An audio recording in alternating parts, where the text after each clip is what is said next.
Hello, everybody. Welcome to this episode of Sunday Messages. We are talking all about worthiness today.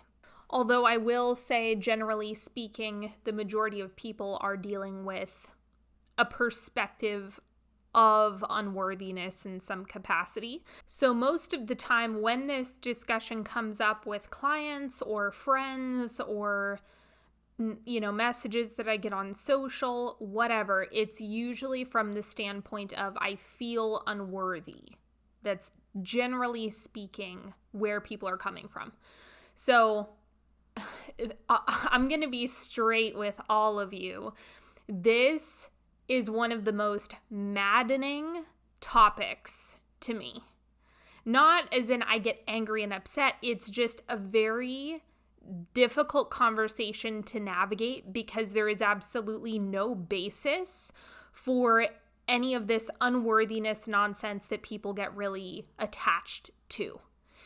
So a lot of the time when I'm talking about worthiness or unworthiness, it's kind of like trying to convince people that the boogeyman isn't real. And it's just one of those things that takes a lot of repetition to really get people anchored into. So before we open up this gigantic can of worms, I want to remind each and every one of you that application season is open for Eden. For those of you who don't know, that is the mastermind that I run all year. And application season comes up twice a year. So it's a 6-month container with me. And one of the things that I have really vowed to bring more of in 2022 for my mastermind is more magic, more intuitive work, more energetic stuff, more witchy stuff, more working with guides and energy and meditation and blessings and all of the metaphysical, witchy, exciting things.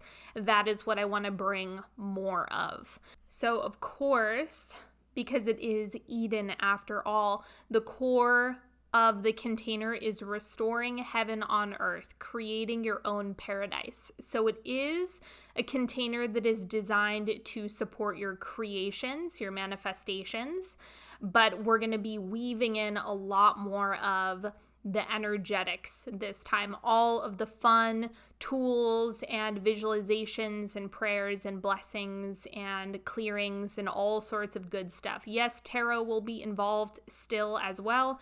So that is one of the only ways that you can get personal tarot readings from me, is that and my one-on-one containers are the only places that I will do personalized readings. So if you feel the call, if you're getting the nudge, if you're like, I feel a yes for that, or if you're getting nudged, if God is kind of like tapping on your shoulder, hey, go apply to that thing, then go to onyxhealing.com/Eden, and the application and all of the details, the nitty gritty will be on there for you. And the link will also be in the description box or show notes, depending on where you're listening to this. I am so excited. It has been elevated beyond belief. And this next round is going to be stellar. Okay, let's start off with what I consider to be the truth when it comes to worthiness. My personal truth when it comes to this topic is that worthiness is something that's inherent. And the way that I personally prove this to people is if you were to take 2 infants side by side, and I said, okay, show me the infant that is unworthy of love, resources, care, tenderness, and support. Show me the infant that is unworthy. Anyone? Can you actually tell me that there is an infant, there is a soul that is unworthy of being supported and taken care of and receiving all the good things? The answer is obviously no. That's a ridiculous idea that an infant is unworthy of love. So my premise is that you came onto earth divine, worthy of everything and so much more. That's your inherent state. I view that as an immutable truth. On a soul level, that's how I see it. Nothing changes other than the stuff that your parents tell you or your caretakers tell you, or the things that your religion tells you or that your culture tells you, or whatever stories and paradigms that are happening socially or within the family system. Those are the only things that can drive a wedge between you and your inherent worthiness, period, end of discussion. In my view, it really is that simple. How you get back to this is, simply put, connecting to God or connecting to your soul. Once you anchor back into that and you connect to that, it creates this feeling of really being soothed, everything being okay, you being receptive to all things, because that is the divine truth, if you will. That is the soul level truth, the highest knowing of what's really going on.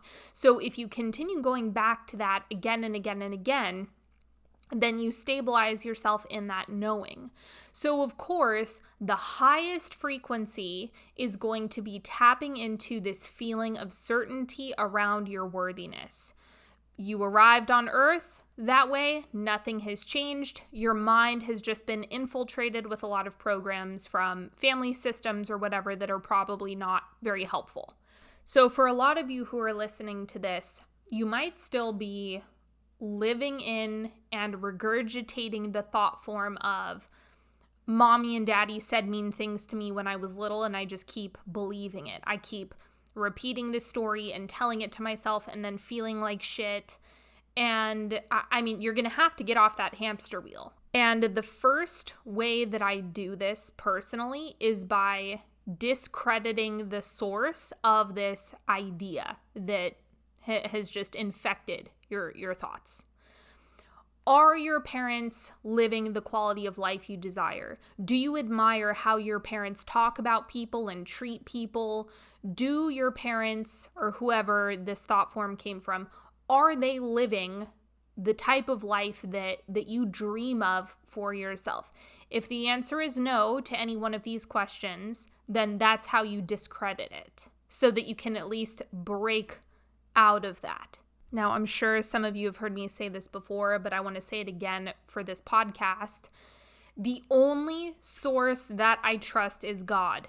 That's it. The only place that I go for what you would call a truth, not a scientific truth, because there are problems with that enough as is. What I'm talking about is a soul level truth, an energetic resonance that is connected to God that I can tap into. For myself personally, that is the only reliable source. Because the thing is, if you're basing it on what other people are telling you, other people are dealing with their own wounds, they're dealing with their own problems. Even in a partnership, if you're basing how you feel about yourself on what your partner says every single time, well, what if they're in a bad mood and they snap at you? Right? Like, that could easily happen. If your sense of worthiness or unworthiness is tied up in what they're telling you, that's not stable. That's not consistent. And you're going to be on a real nasty roller coaster ride if you start attaching these things to simply what other people say. So already you're setting yourself up for a lot of pain if this whole worthiness thing is based on things that people say. That is just the worst thing that you can do for yourself. So if you're really, really tangled, you want to find a way to discredit the source of that information or that comment that you keep repeating to yourself. The second thing, go to God or your soul or the universe, that divine connection that you have to something that is greater than yourself, that divine, nourishing love. That's where you go. That's the only place that is going to be ultimately always consistent. Okay, this is where this conversation starts to get really, really maddening for me. So sometimes people will come to me, whether it's friends or clients or whoever, and they will say something like, I'm not feeling worthy. Okay, why? And what is most frustrating about this is that there's no basis. Ever. Anytime someone brings up unworthiness, it's an abstraction. It is this make-believe boogeyman. And this is what makes the conversation really, really frustrating, is the feeling of unworthiness isn't attached to anything real.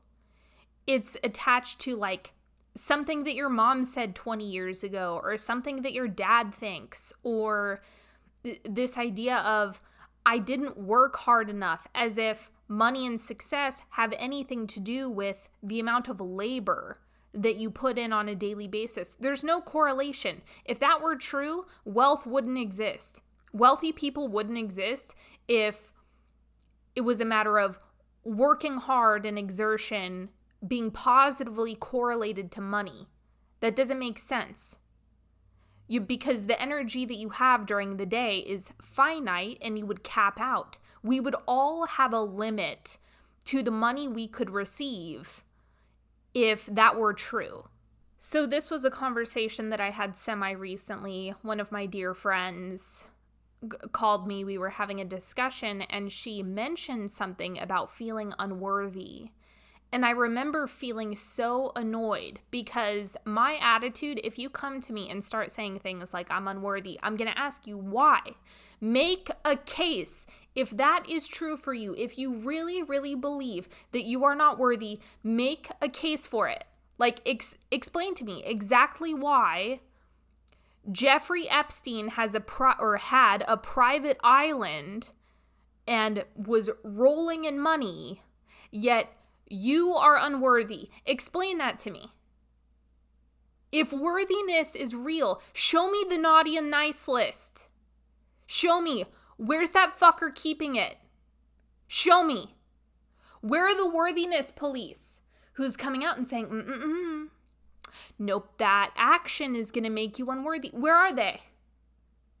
If this ridiculous concept called unworthiness is legit, then explain to me how drug addicts who are robbing each other and wreaking havoc can scrounge up $5,000 a month to feed their habit, but then there are people with no addiction, no substance issues who can't manage to receive that amount of money each month. Explain that to me. Explain that to me, since people are so convinced of this boogeyman called unworthiness. Make it make sense. Show me some evidence that there is any correlation between behavior or personality type and this unworthiness thing. Show it to me. You cannot, under any circumstances, make a reasonable case for unworthiness. So this is one of the things that makes it so beyond frustrating, is it's nothing more than this elusive, it's like trying to catch smoke, this whole unworthiness thing. Nobody can point to anything. Nobody can show me any evidence. Nobody can build a case for it. It's all of this just self-talk, for a lack of better terms. It's like you jump to great lengths to justify this absurd unworthiness thing. It's like people cling to this unworthiness thing for dear life, and it's not even real. No, Sydney, the boogeyman is real. My mom told me the boogeyman is real. I swear to you. No. She said if I didn't work hard, then this boogeyman would come and find me. So a lot of the time, the whole unworthiness conversation really can't go anywhere because it's a feeling with no basis and no legitimacy. It's completely fabricated.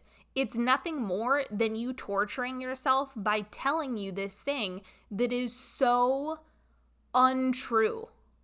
It's so untrue that other people aren't going to be able to easily talk you out of it or get you into a state of bliss and feeling worthy.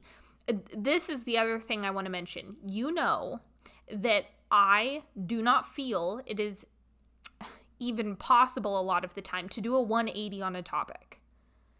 It's going to make you dig your heels in more, and it's not going to feel good. So just don't even attempt. If you're dealing with extreme unworthiness, this feeling, if you're really, really committed to believing in that boogeyman, and I'm telling you worthiness is the ultimate truth, well, don't start there. Don't try to push yourself into that belief system, because then it's just going to create more tension. So that's not the point of me telling you this. But the first place that I would start is just understanding that unworthiness isn't a thing. It's not legit. If unworthiness were attached to some type of person or action or behavior, then you would not see someone like Jeffrey Epstein committing crimes against humanity have a private island and private jets. You wouldn't see it. Those people wouldn't exist. You wouldn't see mob bosses with a shit ton of money if this were somehow tied to behavior at all or actions at all. People that you consider to be evil, or you know how a lot of people talk shit about billionaires, and well, why do they get all of that stuff? Yet you simultaneously talk about this unworthiness thing. You say, oh, evil people have all this money, but you talk about unworthiness like it's real. If evil people are receiving all of this good stuff, where's the worthiness factor? Where is this virtue list? And I just cannot make it any more clear that unworthiness is not a thing. It is nothing more than a negative thought form that humans made up, and they kept beating that drum, and it has just infected tons of people. So the easiest way to combat this is not by feeling into absolute worthiness, but just understanding that unworthiness isn't a thing. Unworthiness is a lie. Unworthiness is a distortion. Unworthiness is something that humans made up to torture themselves and cut themselves off from feeling good and receiving good things and stepping into their full potential. If you are in a chronic state of unworthiness, or if it's something that comes up a lot for you, I want you to imagine that every time you do that to yourself, you are taking a club and bashing yourself over the head with it. That's what unworthiness is. Unworthiness is stupid. It's stupid. It's a ridiculous idea. So every time you have those thoughts, I want you to hear my voice telling you that is the dumbest idea ever. I don't care where you heard that or who you heard it from. It's a stupid idea. And it's time for you to put it down. Put the club down. Would you like to continue beating yourself over the head with this ridiculous idea, this fabricated boogeyman that everyone is so enchanted by, that mommy and daddy insisted on telling you about, and you've just perpetually believed it? That's the only thing that's happening. But it's not real. It's not legit. You can't make a case for it. It's not real. So the reason why I just get so annoyed at this conversation is because every time someone comes up to me and says, I feel unworthy, or I think I'm unworthy, you're telling me about a boogeyman. You're talking to me about Sasquatch in the forest. And now I'm in a position where you want me to convince you this boogeyman isn't real. And there's nothing I can say convincingly to fully get you to believe that the boogeyman isn't real, other than just telling you the boogeyman isn't real. It's a myth. It's made up. So this is why it's a hard conversation to have. So that's all I've got for you on worthiness, unworthiness. Very simple, basic concepts, which is what makes them extremely difficult to implement. Worthiness is real, it's inherent, it's divine. Unworthiness is some made-up boogeyman that your mom told you about, and you just insist that the boogeyman is real, and that's all that's happening. So the only way to interrupt the cycle is by understanding the boogeyman nature, the illegitimacy of unworthiness, and starting there and see how that goes. You can do your best to make a case for unworthiness, but I can poke a million holes in whatever case you try to build. And the first example that I'm going to go to is Jeffrey Epstein or mob bosses who slaughter and torture people who are doing just fine financially. And when it comes to their own personal perception of success and resources and blah, blah, blah. So that's what I've got for you today. If you know someone who could use this episode and this information, send it over to them. I know that this is a big topic for a lot of people, so I always appreciate when you share these episodes, and I hope this was helpful and shook some pieces loose within you, and that's all for now. If you would like to apply to Eden, go to onyxhealing.com/Eden, and I will see you next time. Have a good one, everybody. Bye-bye.